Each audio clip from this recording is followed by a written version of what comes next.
Students, so welcome to part 4 of chapter number 3 Rise of Marathas class 8th history। तो आज के topic में हम बात करेंगे इस चैप्टर के लास्ट टॉपिक के बारे में, जो है कल्चरल रिवाइवल के बारे में। मराठास के अंडर में मराठी लैंग्वेज का या मराठी कल्चर का कैसे रिवाइवल हुआ था, मतलब रीबर्थ। रिवाइवल का मतलब होता है रीबर्थ। सो कैसे मराठी कल्चर को वापस से रिवाइव किया, उसका पुनः जागरण किया, कल्चर का कैसे पुनः जागरण किया। Let us understand through this chapter. So without wasting time let's start it. The Marathas contributed substantially to India's cultural development. Chhatrapati Shivaji's vision of स्वराज्य। तो हम सबको पता है कि छत्रपति शिवाजी ने कौन सा कॉन्सेप्ट हम सबको दिया था, एक दृष्टिकोण देखने को मिला था छत्रपति शिवाजी महाराज का, वो था स्वराज का विजन।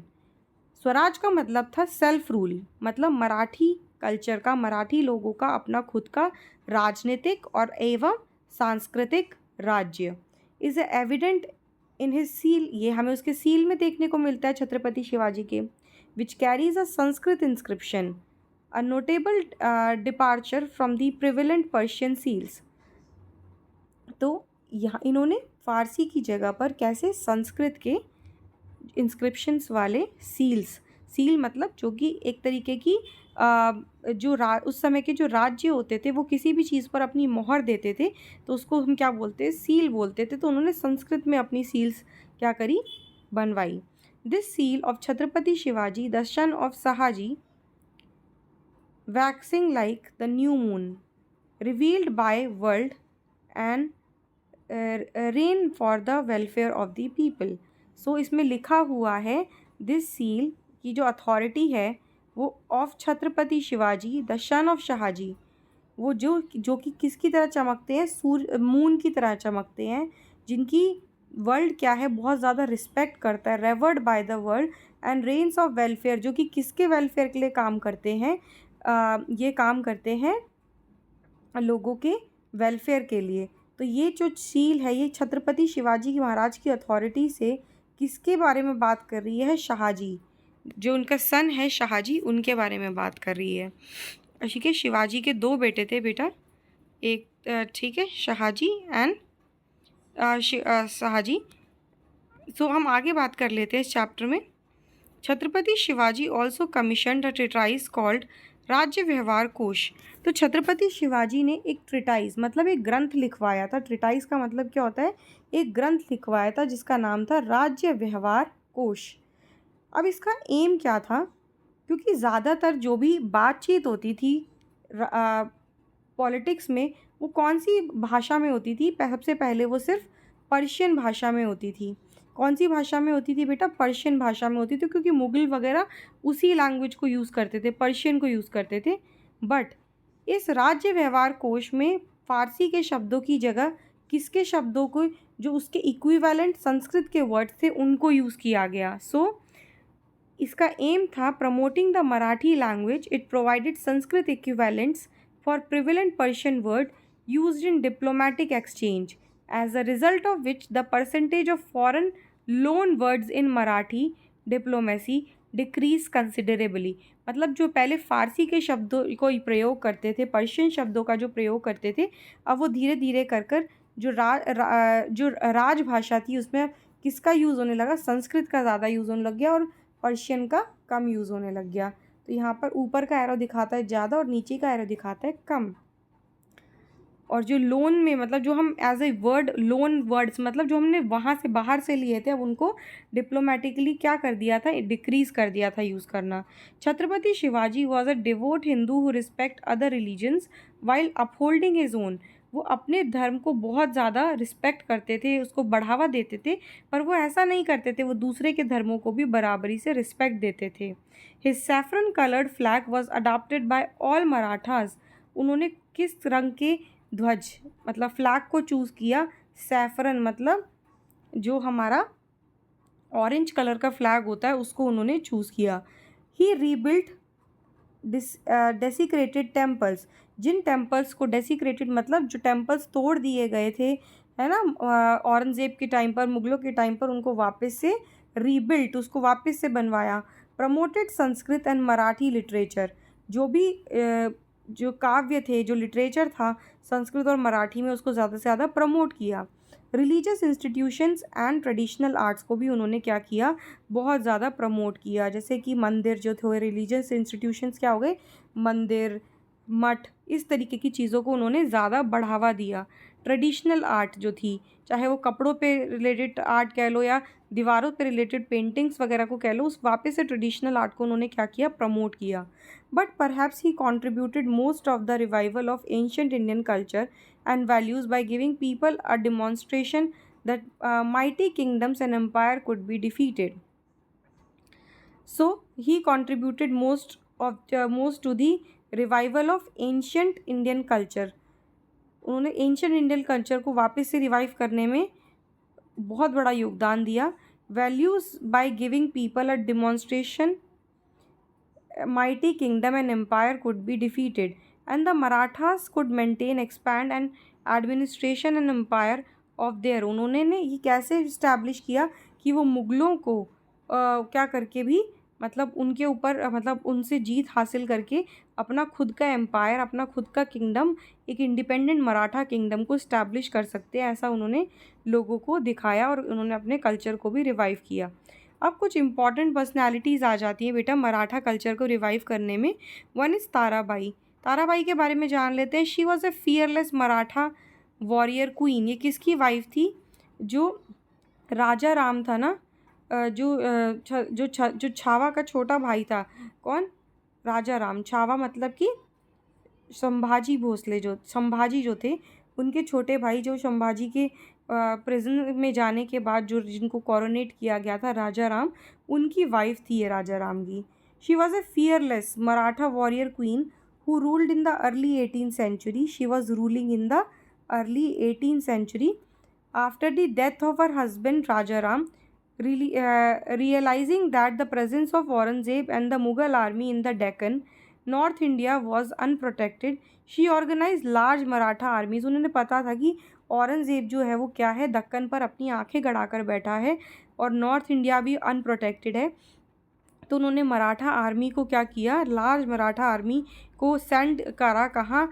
दिल्ली में। उन्होंने बोला कि उसका ध्यान तो अभी दक्कन में है, तो क्यों ना दिल्ली पर कब्ज़ा कर लिया जाए, क्योंकि अभी उस पर मुग़लों का इतना अच्छे से कंट्रोल नहीं है। तो ताराबाई ने क्या किया था, she was the queen of Raja Ram, और उन्होंने इस्टेब्लिश किया अपना एक स्ट्रॉन्ग आर्मी, जिसको उन्होंने कहाँ भेजा, डेक्कन की जगह पर सेंट्रल कैंपेन्स के लिए भेजा against the Mughal army. She organise large Maratha armies and send them to invade Mughal territories in the north. Where did he send? She send the Maratha army in the north. In the sense she was the architect of the northward Maratha expansion. इसीलिए उनको क्या बोला जाता है, north direction में, मतलब दिल्ली में कौन उसको कंट्रोल कर रहा था? शी द जो हमारा मराठास का जो कैंपेन था टूवर्ड्स दी दिल्ली, वो कौन लीड कर रहा था? She was leading, Tarabai.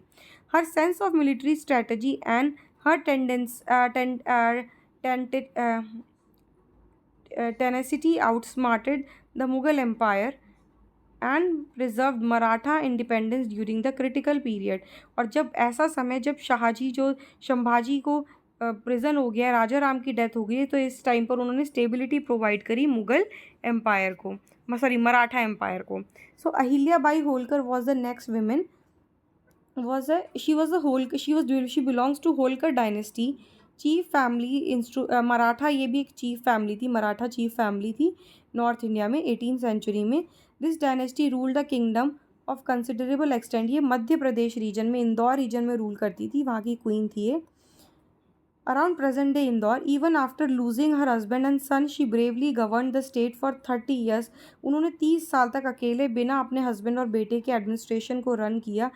Okay, so very wisely, carrying a common people, and she also took care of the common people. Ahilya Bai Holkar, she is very prominent.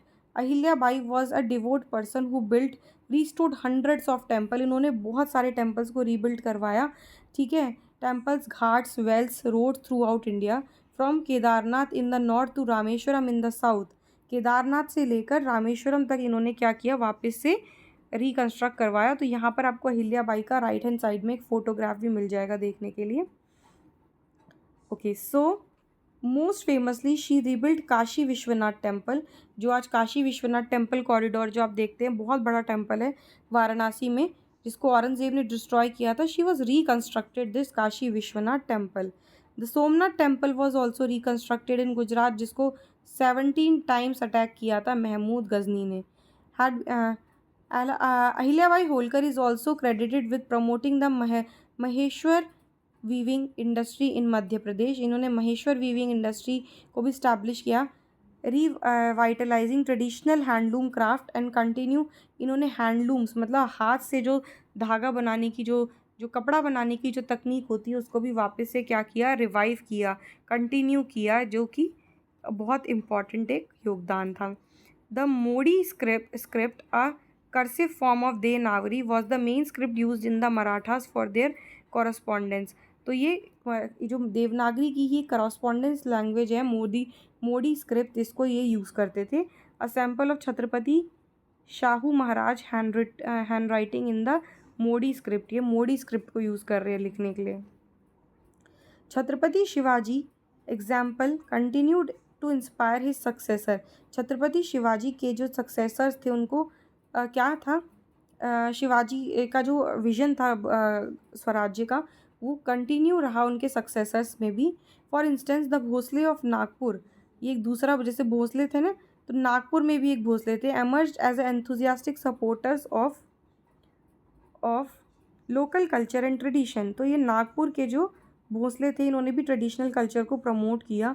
And worship of Lord Jagannath at Puri, और इन्होंने Lord Jagannathpuri में भी उनका क्या किया, promote किया culture. Which was often interrupted during the Mughal rule.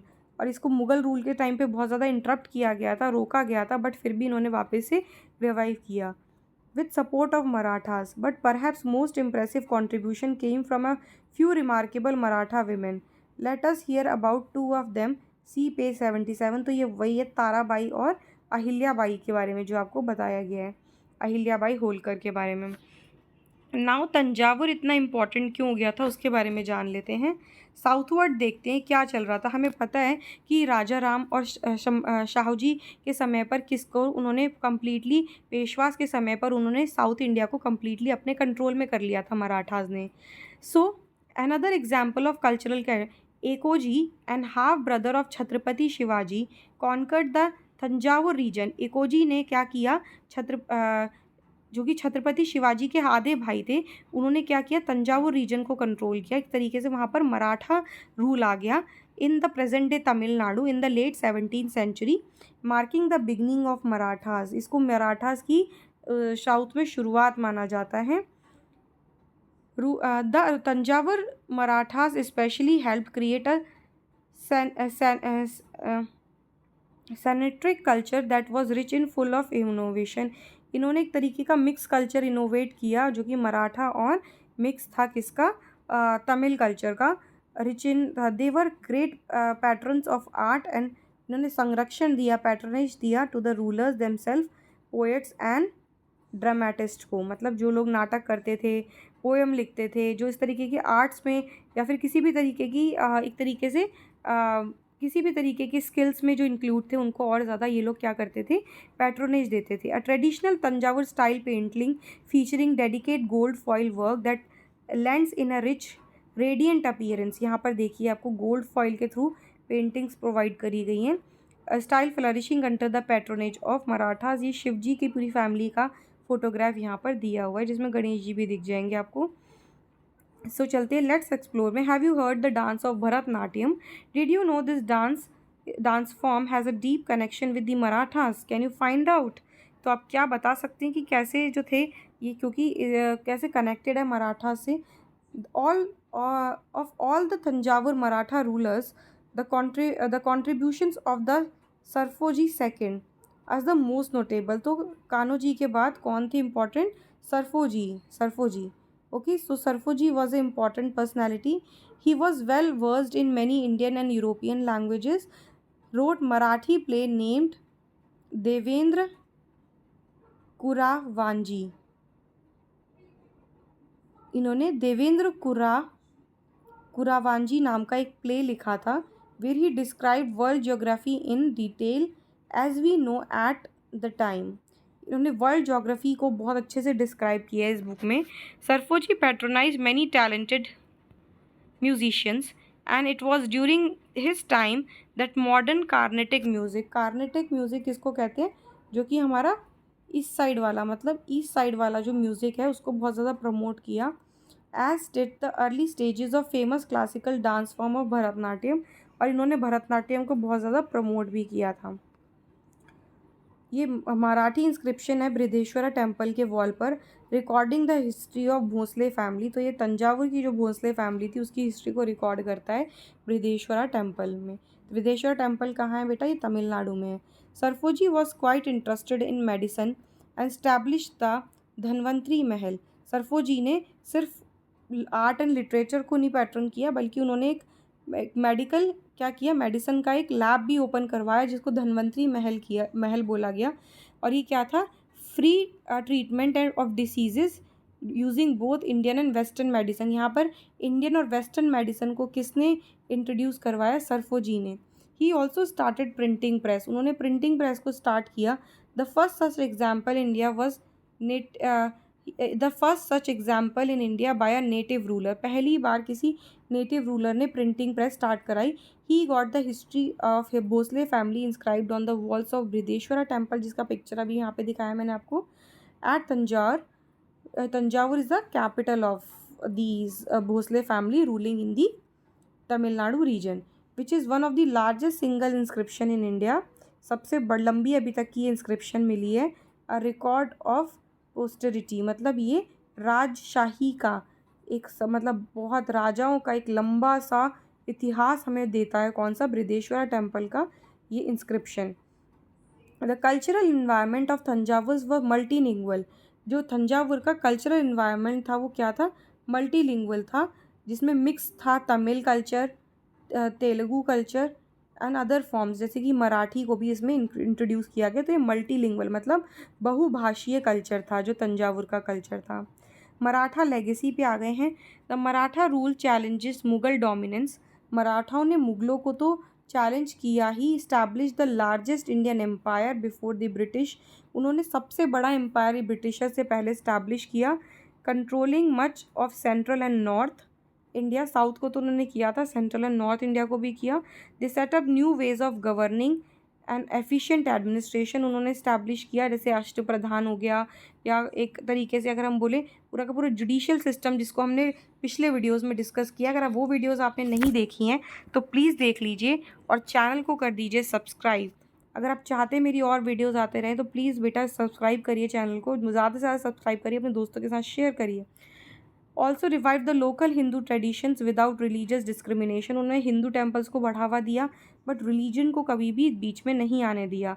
They brave fight against the oppressive rule, उन्होंने oppressive fights के अगेंस्ट रूल किया फॉरेन पावर्स की। Driven by fiery ideal of swaraj, उनके सामने स्वराज्य का आइडिया था जिसको लेकर वो आगे बढ़ रहे थे। Later it inspired many Indians to believe that they could govern themselves, और यही स्वराज्य का आइडिया आगे कौन लेकर कंटिन्यू करा, महात्मा गांधी ने, और उसके बाद बाल गंगाधर तिलक ने भी इसको कंटिन्यू किया बेटा। Bal Gangadhar Tilak planting the early seeds of India's freedom movement, और इस स्वराज ने क्या किया, भारत को एक आगे उसके नेशनल मूवमेंट में, उसकी आज़ादी के स्वतंत्रता संग्राम में आगे की रास्ता दिखाया। लोग शिवाजी से तब भी इंस्पायर्ड थे ना। तो ये सारी चीज़ें मराठा लेगेसी में हम लोग काउंट कर लेंगे। अगर आपको ये वीडियो अच्छी लगी हो तो चैनल को सब्सक्राइब कर देना, वीडियो को लाइक कर देना, और प्लीज़ मेरे को कमेंट करके ज़रूर बताना कि आपको वीडियो कैसी लगी है। Bye bye students.